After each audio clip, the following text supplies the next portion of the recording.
মুমিনরা ইমানদাররা ইমানি কার্যকলাপ কোথায় করবে? সম্মিলিতভাবে কার্যকলাপ করার একমাত্র স্থান হলো মসজিদ, আল্লাহর ঘর। সেই ঘরে আমরা একত্রিত হয়ে যদি আমরা দৈনিক ৫ ওয়াক্ত নামাজ পড়তে পারি, তাহলে দেখা যাবে আমাদের সমাজের ছোট বড় যত সমস্ত দ্বন্দ্ব আছে, দ্বন্দ্ব আল্লাহ পাকের হুকুমে উঠে যাবে। সম্মানিত হাজিরিন, এই জন্য আমাদের এখন বর্তমান সময়ে অতি জরুরি যে আমরা যেন এই প্রতিষ্ঠানটা করে সকলেই আমরা বিশাল জামাত, আসলে আমরা বিভিন্ন জন বিভিন্ন জায়গায় চলে গেছি, পরিবেশের এরকম ভালো না থাকার কারণে আমরা অনেক মুসল্লি অন্যত্র চলে গেছি, এখানে আসতে পারি নাই, মনে চায় না। কারণ সকলের মনেই ভালো পরিবেশকে তারা কি করে আকর্ষণ করে, সকলের মনেই ভালো পরিবেশকে চায়, কিন্তু আসলে আমাদের পক্ষে তো সম্ভব না। আল্লাহ পাক রব্বুল আলামিন বলেন যে আমি আল্লাহ ধনী আর তোমরা সবাই কি গরিব। তো আল্লাহ পাক রব্বুল আলামিন যেহেতু ধনী, আল্লাহ পাকের কাছে আমরা উসিলা চাইতেছি এবং আমরা সকলের কাছে দোয়া চাইতেছি যে আল্লাহ আপনি তো ধনী, কার দ্বারা এই মসজিদ প্রতিষ্ঠিত করবেন? আমাদের গরিবের পক্ষে তো সম্ভব না। আমরা শুধু আপনার কাছে হাত বাড়াইলাম। আহকামুল হাকিমিন, আপনার জমিনে এমন অনেক ঘোড়ার আছে, এমন অনেক ব্যক্তি আছে টাকা নিয়ে বসে আছে, টাকা দেওয়ার মতো জায়গা পাইতেছে না।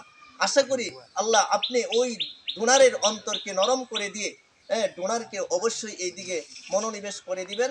আমরা অবশ্যই কিছুদিনের ভিতরে আল্লাহ আপনার কাছে আমরা আশা করি যে এই মসজিদটাকে, আপনার ঘরকে আপনিই নির্মিত করবেন, আপনার ঘরকে আপনিই বাঁধবেন। আমরা শুধুমাত্র উসিলা, ঠিক না বলেন? আমরা শুধুমাত্র উসিলা।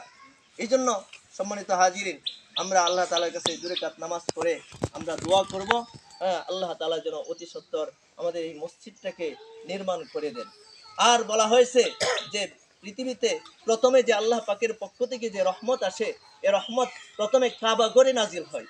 এই কাবাগরের অংশই তো আপনার আমার এই মসজিদ। সম্মানিত হাজিরিন, আপনার টাকা নাই, হজে যাইতে পারেন না, কাবাগরের গিলাপে ধরতে পারেন না, আপনি যদি এই পিলারে আইসা ধরেন আর কান্না করেন, শায়েখে বালিয়া বলতেছেন তোমরা মসজিদটা ঝাড়ু দিবা, ঝাড়ু দেওয়ার পরে পিলারের মাঝে পাঞ্জা মারে ধরবা, ওগো হাকিমুল হাকিমিন, গিলাপ ধরার মতো, কাবাগরের গিলাপ ধরার মতো আমার ক্ষমতা নাই। আপনার এই ঘর তো কাবাগরের অংশ, আমি এখানে ধরছি, আপনি আমাকে আমার মনের জায়েজ বাসনা কামনা পূরণ করে দেন। আমিন। আসলে শায়েখে বালিয়ার এই কথা আমি চেষ্টা করছি আমল করার জন্য, এবং আমার উপস্থিত মুসল্লি সাহেবান যেখানে আমি বয়ান দিছি তাদেরকে এই কথা পৌঁছায় দিছি যে আপনারা কাবাগরের গিলাপ